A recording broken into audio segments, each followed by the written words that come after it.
ಭಾರತ ಹಾಗೂ ಪಾಕಿಸ್ತಾನದ ನಡುವಿನ ಉದ್ವಿಗ್ನತೆ ಕ್ಷಣ ಕ್ಷಣಕ್ಕೂ ಹೆಚ್ಚಾಗ್ತಿದ್ದು, ಈಗ ದೇಶ ಸಂಪೂರ್ಣ ಯುದ್ಧಕ್ಕೆ ತಯಾರಾಗ್ತಿದೆ.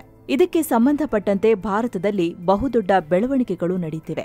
ಈಗ ಪಾಕ್ನೊಂದಿಗೆ ಗಡಿ ಹಂಚಿಕೊಂಡಿರೋ ರಾಜ್ಯಗಳ ಸಿಎಂಗಳೊಂದಿಗೆ ಪಿಎಂ ಮೋದಿ ತುರ್ತಾಗಿ ಕರೆ ಮಾಡಿ ಮಾತನಾಡಿದ್ದಾರೆ. ಗುಜರಾತ್ ಸಿಎಂ ಭೂಪೇಂದರ್ ಪಟೇಲ್, ರಾಜಸ್ಥಾನ ಸಿಎಂ ಭಜನ್ಲಾಲ್ ಶರ್ಮಾ ಮತ್ತು ಪಂಜಾಬ್ ಸಿಎಂ ಭಗವಂತ್ ಮಾನ್ ಜೊತೆ ಮಾತನಾಡಿದ್ದಾರೆ. ಗಡಿ ಪ್ರದೇಶದಲ್ಲಿ ಹೈ ಅಲರ್ಟ್ ಇರುವಂತೆ ಹಾಗೆ ರಾಜ್ಯ ಸರ್ಕಾರಗಳ ರೆಡಿನೆಸ್ ಬಗ್ಗೆ ಚರ್ಚೆ ಮಾಡಿದ್ದಾರೆ. ಅಂದಹಾಗೆ ಗುಜರಾತ್ ಪಾಕ್ನೊಂದಿಗೆ ಭೂ ಮತ್ತು ಸಮುದ್ರ ಗಡಿ ಹಂಚಿಕೊಂಡಿದೆ. ಗುಜರಾತ್ನಲ್ಲಿ ಆಯಿಲ್ ರಿಫೈನರ್ಗಳಿವೆ. ಸೇನೆಗೆ ಸಂಬಂಧಪಟ್ಟಂತೆ ಹಲವು ಪ್ರಮುಖ ಫೆಸಿಲಿಟಿಗಳಿವೆ. ಜಾಮ್ನಗರ ಮತ್ತು ವಡೋದರದಲ್ಲಿ ಏರ್ ಫೋರ್ಸ್ ಸ್ಟೇಷನ್ಗಳಿವೆ. ನೌಕಾಪಡೆಯ ವೆಸ್ಟರ್ನ್ ಕಮಾಂಡ್ ಕೂಡ ಗುಜರಾತ್ನಲ್ಲಿದೆ. ಮುಂದ್ರಾ ಪೋರ್ಟ್, ಡಿಆರ್ಡಿಒನ naval science and technological laboratory, missile testing sites ಹೀಗೆ ಹಲವು ಇಂಪಾರ್ಟೆಂಟ್ ಫೆಸಿಲಿಟಿಗಳಿವೆ. ಹೀಗಾಗಿ ಪರಿಸ್ಥಿತಿ ವಿಕೋಪಕ್ಕೆ ಹೋದ್ರೆ ಈ ಪ್ರದೇಶದ ಮೇಲೆ ಪಾಕ್ ಕೆಟ್ಟ ದೃಷ್ಟಿ ಬೀಳುತ್ತೆ. ಹೀಗಾಗಿ ಸರ್ಕಾರ ಹೆಚ್ಚಿನ ನಿಗಾ ಇಟ್ಟಿದೆ. ಇನ್ನೊಂದು ಕಡೆ ರಾಜಸ್ಥಾನ ಪಾಕ್ನೊಂದಿಗೆ ಸುಮಾರು 506 ಕಿಲೋಮೀಟರ್ ಗಡಿ ಹಂಚಿಕೊಂಡಿದೆ.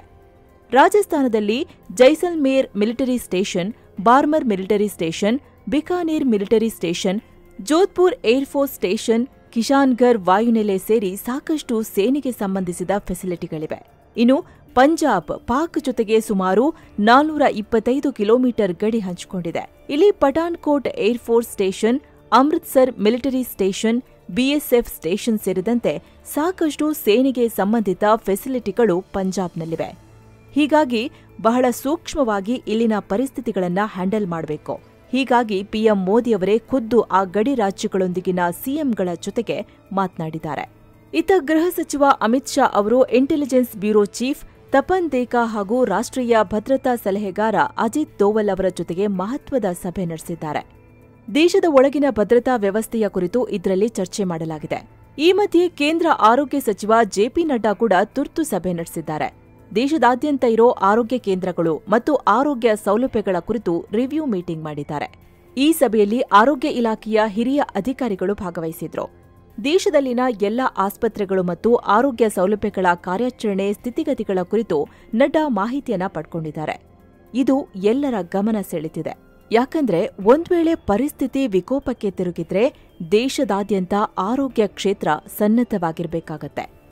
ಈಗಾಗಲೇ ಜಮ್ಮು ಕಾಶ್ಮೀರದ ರಜೌರಿ ಜಿಲ್ಲೆಯ ಸರ್ಕಾರಿ ವೈದ್ಯಕೀಯ ಕಾಲೇಜಿನಲ್ಲಿ 50 ಹೆಚ್ಚಿನ ಬೆಡ್ಗಳ ವ್ಯವಸ್ಥೆ ಮಾಡಲಾಗಿದೆ.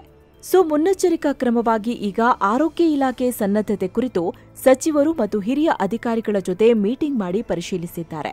ಇನ್ನು ಭಾರತ ಪಾಕ್ ನಡುವಿನ ಉದ್ವಿಗ್ನತೆ ಹೆಚ್ಚಾಗ್ತಿರೋ ಹೊತ್ತಲ್ಲೇ ರಕ್ಷಣಾ ಇಲಾಖೆ ಸೇನಾ ಮುಖ್ಯಸ್ಥರಿಗೆ ಮತ್ತೊಂದು ಸೂಚನೆಯನ್ನ ನೀಡಿದೆ. ಟೆರಿಟೋರಿಯಲ್ ಆರ್ಮಿ ಅಂದ್ರೆ ರಿಸರ್ವ್ ಸೈನಿಕರನ್ನ ಸಜ್ಜುಗೊಳಿಸಿ ಅಂತ ಸೇನಾ ಮುಖ್ಯಸ್ಥ ಉಪೇಂದ್ರ ದ್ವಿವೇದಿ ಅವರಿಗೆ ಸೂಚನೆಯನ್ನ ನೀಡಲಾಗಿದೆ. ಇನ್ನು ಕೇಂದ್ರ ಗೃಹ ಸಚಿವಾಲಯ ಎಲ್ಲಾ ರಾಜ್ಯಗಳ ಕೇಂದ್ರಾಡಳಿತ ಪ್ರದೇಶಗಳ ಮುಖ್ಯ ಕಾರ್ಯದರ್ಶಿಗಳಿಗೆ ಹಾಗೂ ಆಡಳಿತಾಧಿಕಾರಿಗಳಿಗೆ ಮಹತ್ವದ ಸೂಚನೆಯನ್ನ ನೀಡಿದೆ.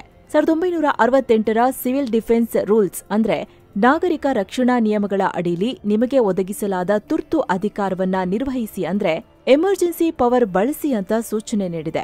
ಎಮರ್ಜೆನ್ಸಿ ಪವರ್ ಅಂದ್ರೆ ದೇಶದಲ್ಲಿ ದಾಳಿ ಭೀತಿ ಎದುರಾದಾಗ ಜನರನ್ನ ಸುರಕ್ಷಿತ ಜಾಗಕ್ಕೆ ಸ್ಥಳಾಂತರ ಮಾಡೋದು, ಅವರಿಗೆ ವಸತಿ, ಆಹಾರ ಸೇರಿದಂತೆ ಅಗತ್ಯ ಸೌಲಭ್ಯ ಒದಗಿಸೋದು, ಅಗತ್ಯ ಇರೋ ಕಡೆ ಎಲ್ಲಾ ನಿಷೇಧಾಜ್ಞೆ ಜಾರಿಗೊಳಿಸೋದು, ಜನರಿಗೆ ರಕ್ಷಣೆ ಹಾಗೂ ತುರ್ತು ಪರಿಹಾರ ಕಲ್ಪಿಸೋದು. ಹೀಗೆ ನಿಮ್ಮ ರಾಜ್ಯಗಳ ಪರಿಸ್ಥಿತಿಗೆ ತಕ್ಕಂತೆ ಅಗತ್ಯ ಕ್ರಮ ಕೈಗೊಳ್ಳಿ ಅಂತ ಕೇಂದ್ರ ಸರ್ಕಾರ ಆಯಾ ರಾಜ್ಯಗಳಿಗೆ ಈ ಎಮರ್ಜೆನ್ಸಿ ಪವರ್ ನೀಡಿದೆ.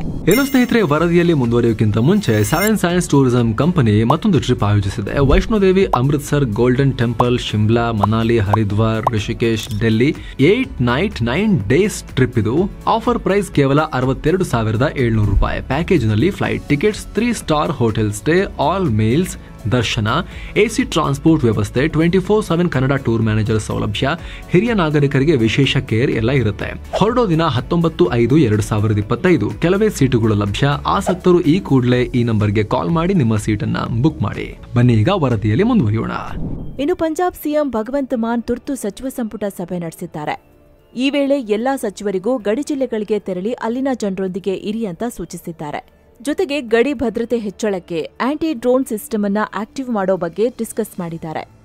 ಪಾಕ್ ಗಡಿಯುದ್ದಕ್ಕೂ 9 ಆಂಟಿ ಡ್ರೋನ್ ಸಿಸ್ಟಂಗಳನ್ನು ನಿಯೋಜನೆ ಮಾಡಲು ಅನುಮೋದನೆ ನೀಡಿದ್ದಾರೆ. ಇನ್ನು ಪಾಕಿಸ್ತಾನದ ಸಂಭಾವ್ಯ ದಾಳಿ ಎದುರಿಸೋ ನಿಟ್ಟಿನಲ್ಲಿ ದೇಶದ ಹಲವು ರಾಜ್ಯಗಳಲ್ಲಿ ಮಾಕ್ ಡ್ರಿಲ್ ನಡೆಸಲಾಗಿದೆ. ರಾಷ್ಟ್ರ ರಾಜಧಾನಿ ದಿಲ್ಲಿಯಲ್ಲಿ ಸೈರನ್ ಟೆಸ್ಟ್ ಮಾಡಲಾಗಿದೆ. ಇತ್ತ ಚಂಡೀಗಢ ಕೇಂದ್ರಾಡಳಿತ ಪ್ರದೇಶದ ವ್ಯಾಪ್ತಿಯಲ್ಲಿರೋ ವ್ಯಾಪಾರಸ್ಥರು ಅಗತ್ಯ ವಸ್ತುಗಳನ್ನ ಅಂದ್ರೆ ಅಕ್ಕಿ, ಗೋಧಿ, ಎಣ್ಣೆ, ಸಕ್ಕರೆ ಹೀಗೆ ಎಲ್ಲಾ ಪದಾರ್ಥಗಳ ಸಂಗ್ರಹಣೆ ಮಾಡ್ಕೊಳ್ಬಾರ್ದು ಅಂತ ಅಲ್ಲಿನ ಆಡಳಿತ ಹೇಳಿದೆ. ಸದ್ಯ ತಮ್ಮಲ್ಲಿರೋ ಆಹಾರ ಸಂಗ್ರಹಣೆ ಬಗ್ಗೆ ಅಲ್ಲಿನ ಆಹಾರ ಇಲಾಖೆಗೆ 3 ದಿನಗಳ ಒಳಗಾಗಿ ಮಾಹಿತಿ ನೀಡಿ ಅಂತ ಸೂಚನೆಯನ್ನ ನೀಡಿದೆ. ಅಲ್ಲದೆ ಸದ್ಯ ಅಗತ್ಯ ವಸ್ತುಗಳ ಪೂರೈಕೆಯಲ್ಲಿ ಯಾವುದೇ ಸಮಸ್ಯೆ ಇಲ್ಲ, ಇದರ ಬಗ್ಗೆ ಯಾರೂ ಚಿಂತೆ ಮಾಡಬೇಕಿಲ್ಲ. ಒಂದ್ ವೇಳೆ ಯಾರಾದ್ರೂ ವ್ಯಾಪಾರಸ್ಥರು ವಸ್ತುಗಳನ್ನ ಹೆಚ್ಚಿನ ಬೆಲೆಗೆ ಮಾರಾಟ ಮಾಡ್ತಿದ್ರೆ ಅದರ ವಿರುದ್ಧ ದೂರು ನೀಡಿ ನಾವು ಕ್ರಮ ತಗೋತೀವಿ ಅಂತ ಭಗವಂತ್ ಮಾನ್ ಜನರಲ್ಲಿ ವಿನಂತಿ ಮಾಡ್ಕೊಂಡಿದ್ದಾರೆ. ಅಂದ್ಹಾಗೆ ಪಂಜಾಬ್ ಗಡಿಲೂ ಪಾಕ್ ದಾಳಿಗೆ ಯತ್ನಿಸಿದ ಬೆನ್ನಲ್ಲೇ ಅಲ್ಲಿನ ಜನ ಅಗತ್ಯ ವಸ್ತುಗಳನ್ನ ಸ್ಟಾಕ್ ಮಾಡಿ ಇಟ್ಕೊಳ್ಳೋದು, ಪೆಟ್ರೋಲ್ ಬಂಕ್ಗಳ ಮುಂದೆ ಸಾಲು ಸಾಲಾಗಿ ಬಂದು ವಾಹನಗಳಿಗೆ ಫುಲ್ ಟ್ಯಾಂಕ್ ಇಂಧನ ಹಾಕಿಸ್ಕೊಳ್ಳೋದೆಲ್ಲ ಮಾಡ್ತಿದ್ರು. ಅದರ ಬೆನ್ನಲ್ಲೇ ಪಂಜಾಬ್ ಸರ್ಕಾರ ಈ ಸ್ಪಷ್ಟನೆಯನ್ನ ನೀಡಿದೆ. ಇನ್ನು ಗಡಿಯಲ್ಲಿ ಉದ್ವಿಗ್ನತೆ ಹಾಗೆ ಮುಂದುವರೆದಿದೆ. ಎಲ್ಒಸಿ ಉದ್ದಕ್ಕೂ ಪಾಕ್ನ ಉಗ್ರ ಸೇನೆ ನಾಗರಿಕರನ್ನ ಗುರಿಯಾಗಿಸಿ ದಾಳಿ ಮಾಡೋದನ್ನ ಕಂಟಿನ್ಯೂ ಮಾಡಿದೆ. ಪೂಂಚಲ್ಲಿ ಗಡಿ ಪ್ರದೇಶದ ಮನೆಗಳಿಗೆ ಗಂಭೀರ ಹಾನಿಯಾಗಿದ್ದು, ಅಂಗಡಿಗಳು ನಾಶವಾಗಿದೆ. ಸದ್ಯ ಭಾರತೀಯ ಪಡೆಗಳು ಪಾಕಿಸ್ತಾನ ಸೇನೆಗೆ ಅವರದ್ದೇ ಭಾಷೆಯಲ್ಲಿ ಉತ್ತರ ಕೊಡ್ತಿದ್ದಾರೆ. ಇನ್ನು ಈ ಬಗ್ಗೆ ಜಮ್ಮು ಕಾಶ್ಮೀರ ಸಿಎಂ ಒಮರ್ ಅಬ್ದುಲ್ಲಾ ಮಾತನಾಡಿದ್ದಾರೆ. ಪಾಕಿಸ್ತಾನ ಪದೇ ಪದೇ ನಮ್ಮನ್ನ ಕೆಣಕ್ತಿದೆ, ನಾಗರಿಕರ ಮೇಲೆ ದಾಳಿ ಮಾಡೋ ಪ್ರಯತ್ನ ಮಾಡ್ತಿದೆ. ಆದ್ರೆ ಇದ್ಯಾವುದೂ ಅವರಿಗೆ ಪ್ರಯೋಜನ ಇಲ್ಲ. ನಮ್ಮ ಪಡೆಗಳು ಅವರನ್ನ ಮೆಟ್ಟಿ ನಿಂತಿವೆ. ಪೆಹಲ್ಗಾಮ್ ದಾಳಿ ಮಾಡೋ ಮೂಲಕ ಇದನ್ನ ಅವರು ಶುರು ಮಾಡಿದ್ದಾರೆ. ನಾವು ರಿಪ್ಲೈ ಮಾಡ್ತಿದ್ದೀವಿ ಅಷ್ಟೇ ಅಂತ ಹೇಳಿದ್ದಾರೆ. ಇನ್ನೊಂದ್ ಕಡೆ ಪೂರ್ವದ ಗಡಿಯಲ್ಲೂ ಭಾರತೀಯ ಪಡೆಗಳು ಅಲರ್ಟ್ ಆಗಿವೆ. ಉದ್ವಿಗ್ನತೆಯ ಲಾಭ ಪಡೆದು ಬಾಂಗ್ಲಾದ ಉಗ್ರರು ಭಾರತಕ್ಕೆ ನುಸುಳೋ ಸಾಧ್ಯತೆ ಇದೆ. ಹೀಗಾಗಿ ಸೇನೆ ತೀವ್ರ ಕಟ್ಟೆಚ್ಚರ ವಹಿಸಿದೆ. ಅತ್ತ ನೇಪಾಳ ಬಾರ್ಡರ್ ಮೇಲೂ ಹದ್ದಿನ ಕಣ್ಣಿಡಲಾಗಿದೆ. ಸದ್ಯ ಎಲ್ಲ ನಾರ್ಮಲ್ ಇದ್ದು ಪರಿಸ್ಥಿತಿಯನ್ನ ಹತ್ತಿರದಿಂದ ಮಾನಿಟರ್ ಮಾಡ್ತಿದ್ದೀವಿ ಅಂತ ಬಿಎಸ್ಎಫ್ನ south Bengal DIG N K Pandey ಹೇಳಿದ್ದಾರೆ. ಈ ಮಧ್ಯೆ ಮಾಧ್ಯಮಗಳಿಗೆ ಸರ್ಕಾರ ದೊಡ್ಡ ಸೂಚನೆಯನ್ನ ಕೊಟ್ಟಿದೆ. ಪ್ರಸ್ತುತ ಡಿಫೆನ್ಸ್ ಆಪರೇಷನ್ಗಳ ಬಗ್ಗೆ ಲೈವ್ ಕವರೇಜ್ ಮಾಡಬೇಡಿ ಅಂತ ಎಲ್ಲಾ ಮಾಧ್ಯಮಗಳಿಗೆ ಸುತ್ತೋಲೆ ಹೊರಡಿಸಲಾಗಿದೆ. ಸೇನಾ ಕಾರ್ಯಾಚರಣೆಯ ಸೂಕ್ಷ್ಮ ಮಾಹಿತಿ ಸೋರಿಕೆ ಆಗ್ಬೋದು, ಇದರಿಂದ ಅಪಾಯ ಎದುರಾಗ್ಬೋದು. ಈ ಹಿಂದೆ ಕಾರ್ಗಿಲ್ ಯುದ್ಧ, ಮುಂಬೈ ದಾಳಿ ಹಾಗೂ ಕಂದಹಾರ್ ವಿಮಾನ ಹೈಜಾಕ್ ಪ್ರಕರಣಗಳಲ್ಲಿ ಮಾಧ್ಯಮಗಳ ವರದಿಯಿಂದ ಅಪಾಯ ಎದುರಾಗಿತ್ತು. ಹಾಗೆ ಮತ್ತೆ ಆಗೋದ್ಬೇಡ, ದಯವಿಟ್ಟು ಲೈವ್ ಕವರೇಜ್ ಮಾಡಬೇಡಿ, ಆಪರೇಷನ್ ಬಗ್ಗೆ ಮಾಹಿತಿ ಕೊಡ್ಬೇಡಿ ಅಂತ ರಕ್ಷಣಾ ಇಲಾಖೆ ಹೇಳಿದೆ. ಅಲ್ಲದೆ ಕೇಬಲ್ ಟೆಲಿವಿಷನ್ ನೆಟ್ವರ್ಕ್ ತಿದ್ದುಪಡಿ 2021ರ ಕಾಯ್ದೆ 6(1) ವಿಧಿ ಪ್ರಕಾರ ಗೊತ್ತುಪಡಿಸಿದ ಅಧಿಕಾರಿಗಳಿಂದ ಮಾತ್ರ ಉಗ್ರ ವಿರೋಧಿ ಕಾರ್ಯಾಚರಣೆ ಬಗ್ಗೆ ಬ್ರೀಫಿಂಗ್ ತಗೋಬೇಕು ಅಂತ ಮೀಡಿಯಾಗಳಿಗೆ ಅಡ್ವೈಸರಿ ಜಾರಿ ಮಾಡಲಾಗಿದೆ. ಇನ್ನೊಂದು ಕಡೆ ವಿದೇಶಾಂಗ ಸಚಿವ ಎಸ್ ಜೈಶಂಕರ್ ಅಂತಾರಾಷ್ಟ್ರೀಯ ಸಮುದಾಯಕ್ಕೆ ಭಾರತದ ನಡೆಗಳ ಬಗ್ಗೆ ವಿವರಿಸಿದ್ದಾರೆ. ಈಗ ಬ್ರಿಟನ್ ವಿದೇಶಾಂಗ ಸಚಿವ ಡೇವಿಡ್ ಅವರ ಜೊತೆಗೆ ಮಾತನಾಡಿದ್ದಾರೆ. ಉಗ್ರವಾದವನ್ನ ನಿಗ್ರಹಿಸೋ ಬಗ್ಗೆ ಇಬ್ಬರು ಚರ್ಚೆ ಮಾಡಿದಿವಿ. ಉಗ್ರವಾದವನ್ನ ಎಳ್ಳಷ್ಟು ಸಹಿಸೋದಿಲ್ಲ, ಶೂನ್ಯ ಸಹಿಷ್ಣುತೆ ಕುರಿತು ಚರ್ಚೆ ಮಾಡಿದೀವಿ ಅಂತ ಜೈಶಂಕರ್ ಹೇಳಿದ್ದಾರೆ. ಇನ್ನು ಭಾರತದಿಂದ ಹೀನಾಯವಾಗಿ ಏಟು ತಿನ್ನುತ್ತಿದ್ದಂತೆ ಪಾಕ್ನಲ್ಲಿ ಅಂತರ್ಯುದ್ಧ ಶುರುವಾಗಿದೆ. ಅಲ್ಲಿನ ಸಂಸದರು ಪಾಕ್ ಪ್ರಧಾನಿ ಶಹಬಾಜ್ ಶರೀಫ್ ವಿರುದ್ಧವೇ ತಿರುಗಿಬಿದ್ದಿದ್ದಾರೆ. ಶಹೀದ್ ಅಹಮದ್ ಖತ್ತಕ್ ಅನ್ನೋ ಸಂಸದ ಒಬ್ಬ ಪಾಕ್ ಪ್ರಧಾನಿಯನ್ನ ರಣಹೇಡಿ ಅಂತ ಕರೆದಿದ್ದಾನೆ. ನನಗೆ ಟಿಪ್ಪು ಸುಲ್ತಾನ್ರ ಒಂದು ಮಾತು ನೆನಪಿಗೆ ಬರ್ತಿದೆ. ಓರ್ವ ರಾಜ ಶೂರನಾಗಿದ್ದು ಆತನ ಸೈನಿಕ ದುರ್ಬಲನಾಗಿದ್ರೂ ಆತ ಸಿಂಹದಂತೆ ಹೋರಾಡುತ್ತಾನೆ. ಆದ್ರೆ ಸೈನಿಕ ಶೂರನಾಗಿದ್ರೂ ರಾಜ ದುರ್ಬಲನಾಗಿದ್ರೆ ಆತ ಹೋರಾಡಲು ಹಿಂಜರಿದು ಯುದ್ಧ ಸೋಲ್ತಾನೆ. ದೇಶದ ಪ್ರಧಾನಿ ನಮ್ಮ ಸೈನಿಕರ ಪ್ರತಿಬಿಂಬದಂತೆ ಇರಬೇಕು. ಆದ್ರೆ ನಮ್ಮ ಪ್ರಧಾನಿಗೆ ತಮ್ಮ ಹೇಳಿಕೆಯಲ್ಲಿ ಭಾರತದ ಪಿಎಂ ನರೇಂದ್ರ ಮೋದಿ ಹೆಸರು ಹೇಳೋಕ್ಕಾಗ್ತಿಲ್ಲ. ಇಂತಹ ರಣಹೇಡಿ ನಾಯಕರಿದ್ದಾಗ ಸೈನಿಕರಿಗೆ ಅದ್ಯಾವ ಸಂದೇಶ ಹೋಗುತ್ತೆ ಅಂತ ಅರಚಾಡಿದ್ದಾನೆ. ಈ ವಿಡಿಯೋ ಸದ್ಯ ಸೋಷಿಯಲ್ ಮೀಡಿಯಾದಲ್ಲಿ ಭಾರೀ ವೈರಲ್ ಆಗ್ತಿದೆ. ಮತ್ತೊಂದು ಕಡೆ ಪಾಕ್ ರಕ್ಷಣಾ ಸಚಿವ ಖವಾಜ ಆಸೆಫ್ ಭಾರತದ ಡ್ರೋನ್ಗಳನ್ನ ಯಾಕೆ ತಡೆಯೋಕ್ಕಾಗ್ಲಿಲ್ಲ ಅನ್ನೋದಕ್ಕೆ ಒಂದು ಭಾರೀ ರೀಸನ್ ಕೊಟ್ಟಿದ್ದಾರೆ. ಭಾರತ ಪಾಕ್ನ ಸ್ಟ್ರಾಟಜಿಕ್ ಲೊಕೇಶನ್ಗಳನ್ನ ಪತ್ತೆ ಹಚ್ಚೋಕೆ ಈ ಡ್ರೋನ್ಗಳನ್ನ ಕಳಿಸಿತ್ತು. ಇದರ ಟೆಕ್ನಿಕಲ್ ಡೀಟೇಲ್ಸ್ ನನಗೆ ಎಕ್ಸ್ಪ್ಲೇನ್ ಮಾಡೋಕ್ಕಾಗಲ್ಲ. ಆದ್ರೆ ಒಂದ್ ವೇಳೆ ಮೊದಲೇ ಇಂಟರ್ಸೆಪ್ಟ್ ಮಾಡಿದ್ರೆ ನಮ್ಮ ಲೊಕೇಶನ್ ಲೀಕ್ ಆಗ್ಬಿಡ್ತಿತ್ತು. ಹೀಗಾಗಿ ಕೆಳಗೆ ಬಂದ್ಮೇಲೆ ಸೇಫ್ ಝೋನ್ ಮೇಲೆ ಬಂದ್ಮೇಲೆ ಹೊಡೆದ್ವಿ ಅಂತ ಹೇಳ್ಕೊಂಡಿದ್ದಾರೆ. ಪಾಕ್ನ ರಕ್ಷಣಾ ಮಂತ್ರಿ ಅಲ್ಲಿನ ಸಂಸತ್ತಲ್ಲಿ ಇಂಥ ಒಂದು ಹೇಳಿಕೆಯನ್ನ ನೀಡಿದ್ದಾರೆ. ಈ ವಿಡಿಯೋ ಕೂಡ ಈಗ ಭಾರೀ ಟ್ರೋಲ್ ಆಗ್ತಿದೆ. ಅಂದ್ಹಾಗೆ ಇದೇ ಬೃಹಸ್ಪತಿ ಮೊನ್ನೆ ಅಂತಾರಾಷ್ಟ್ರೀಯ ಮಾಧ್ಯಮವೊಂದರಲ್ಲಿ ಭಾರತದ ಡ್ರೋನ್ ಪಾಕ್ ಹೊಡೆದಿದ್ದಕ್ಕೆ ಸಾಕ್ಷಿಯಲ್ಲಿದೆ ಅಂತ ಕೇಳಿದ್ದಕ್ಕೆ ಸೋಷಿಯಲ್ ಮೀಡಿಯಾ ತುಂಬಾ ಇದೆ ಅಂದಿದ್ರು. ಅಲ್ಲದೆ ಪಾಕ್ 30 ವರ್ಷಗಳಿಂದ ಅಮೆರಿಕದ ಪರವಾಗಿ ಡರ್ಟಿ ವರ್ಕ್ ಮಾಡ್ತಿದೆ ಅಂತ ಪಾಕ್ನ ಉಗ್ರವೇಷವನ್ನ ಜಗಜ್ಜಾಹೀರು ಮಾಡಿದ್ರು.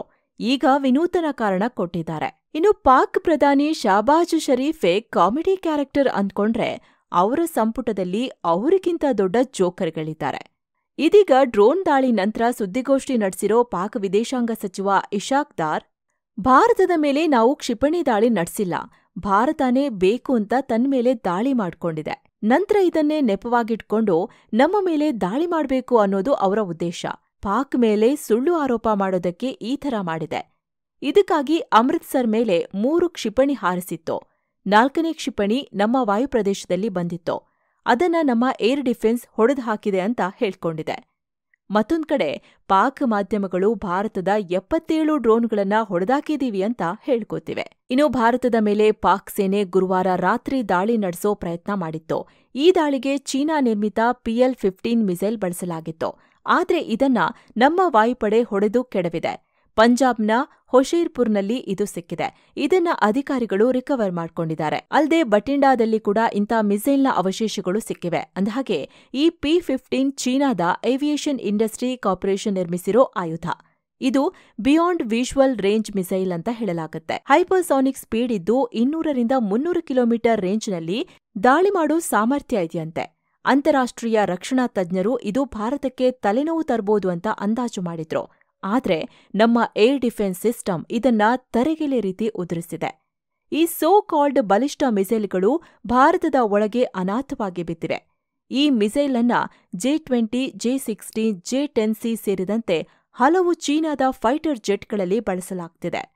ಪಾಕಿಸ್ತಾನ ಕೂಡ ಈಗಲೂ JF-17 ಮತ್ತು J-10 ಮತ್ತು HQ-9 ಏರ್ ಡಿಫೆನ್ಸ್ ಸಿಸ್ಟಂನಲ್ಲಿ ಇದನ್ನ ಬಳಸ್ತಿದೆ. ಈಗ ಅದೇ ಅಸ್ತ್ರವನ್ನ ಭಾರತ ಜೀವಂತವಾಗಿ ಸೆರೆ ಹಿಡಿದಿದೆ. ಇನ್ನೊಂದು ಕಡೆ ನಮ್ಮ ರಾಜ್ಯದಲ್ಲೂ ಕಟ್ಟೆಚ್ಚರ ವಹಿಸಲಾಗಿದೆ. ರಾಜ್ಯದ ಪ್ರಮುಖ ಡ್ಯಾಂಗಳಲ್ಲಿ ಕೂಡ ಭದ್ರತೆ ಹೆಚ್ಚಿಸುವಂತೆ ಡಿಸಿಎಂ ಡಿಕೆ ಶಿವಕುಮಾರ್ ಸೂಚನೆಯನ್ನ ನೀಡಿದ್ದಾರೆ. ಅಲ್ಲದೆ ಡ್ಯಾಂಗಳಿಗೆ ಟೆಕ್ನಿಕಲ್ ಸಿಬ್ಬಂದಿ ಬಿಟ್ಟು ಬೇರೆ ಯಾರೂ ಪ್ರವೇಶಿಸದಂತೆ ನಿರ್ಬಂಧ ಹೇರಲಾಗ್ತಿದೆ. ಇದಕ್ಕೆ ಸಾರ್ವಜನಿಕರು ಸಹಕರಿಸಬೇಕು ಅಂತ ಡಿಸಿಎಂ ಜನರಿಗೆ ಮನವಿ ಮಾಡಿದ್ದಾರೆ. ಇನ್ನು ರಾಯಚೂರು ಜಿಲ್ಲೆಯಲ್ಲಿರೋ ಉಷ್ಣ ವಿದ್ಯುತ್ ಸ್ಥಾವರ ಮತ್ತು ಉತ್ತರ ಕನ್ನಡ ಜಿಲ್ಲೆಯಲ್ಲಿರೋ ಕೈಗಾ ಅಣುವಿದ್ಯುತ್ ಸ್ಥಾವರಕ್ಕೂ ಭದ್ರತೆ ಹೆಚ್ಚಿಸಲಾಗಿದೆ. ಸರ್ಕಾರದ ಸೂಚನೆ ಬೆನ್ನಲ್ಲೇ ಹಾರಂಗಿ ಜಲಾಶಯಕ್ಕೆ ಪ್ರವಾಸಿಗರ ಪ್ರವೇಶ ನಿರ್ಬಂಧಿಸಿ ನೀರಾವರಿ ಇಲಾಖೆ ಆದೇಶ ಹೊರಡಿಸಿದೆ. ಇನ್ನು ಬೆಂಗಳೂರಿನ ಕೆಂಪೇಗೌಡ ಅಂತಾರಾಷ್ಟ್ರೀಯ ವಿಮಾನ ನಿಲ್ದಾಣದಲ್ಲಿ ಹೈ ಅಲರ್ಟ್ ಘೋಷಿಸಲಾಗಿದೆ. ಹೆಚ್ಚುವರಿ ಭದ್ರತಾ ಸಿಬ್ಬಂದಿನ ಕೂಡ ನಿಯೋಜನೆ ಮಾಡಲಾಗಿದೆ. ವಿಮಾನ ನಿಲ್ದಾಣದಲ್ಲಿ ತಪಾಸಣೆ ಹೆಚ್ಚಿಸಲಾಗಿದೆ. ಅಲ್ಲದೆ ಪ್ರಯಾಣಿಕರು ತಮ್ಮ ವಿಮಾನ ಹೊರಡೋ ಕನಿಷ್ಠ 3 ಗಂಟೆ ಮೊದಲು ನಿಲ್ದಾಣಕ್ಕೆ ಬರುವಂತೆ ಆಡಳಿತ ಮಂಡಳಿ ಪ್ರಯಾಣಿಕರಿಗೆ ಸೂಚನೆಯನ್ನ ನೀಡಿದೆ. ಇನ್ನು 2025ರ ಐಪಿಎಲ್ ಟೂರ್ನಿ ಬಗ್ಗೆ ಒಂದಿಷ್ಟು ಮಾಹಿತಿ ಸಿಗ್ತಿದೆ. ಮುಂದಿನ 1 ವಾರದವರೆಗೆ ಐಪಿಎಲ್ ಮ್ಯಾಚ್ಗಳನ್ನ ಸಸ್ಪೆಂಡ್ ಮಾಡಲಾಗಿದೆ. ಬಿಸಿಸಿಐ ಈ ಆದೇಶವನ್ನ ಹೊರಡಿಸಿದೆ. ಸೊ ಫ್ರೆಂಡ್ಸ್, ಇದಾಗಿತ್ತು ಭಾರತ ಹಾಗೂ ಪಾಕಿಸ್ತಾನದ ನಡುವೆ ಉದ್ವಿಗ್ನತೆ ಹೆಚ್ಚಾಗ್ತಿರೋ ಟೈಮಲ್ಲಿ ನಿಮಗೆ ಕ್ವಿಕ್ ಆಗಿ ಏನೆಲ್ಲ ನಡೀತಿದೆ ಅನ್ನೋದನ್ನ ತಿಳಿಸೋ ಪ್ರಯತ್ನ. ಇದರ ಬಗ್ಗೆ ಇನ್ನೂ ಹೆಚ್ಚಿನ ಅಪ್ಡೇಟ್ ಅನ್ನ ಕೊಡ್ತೀವಿ. ಮತ್ತೆ ಸಿಗೋಣ. ನಮಸ್ಕಾರ.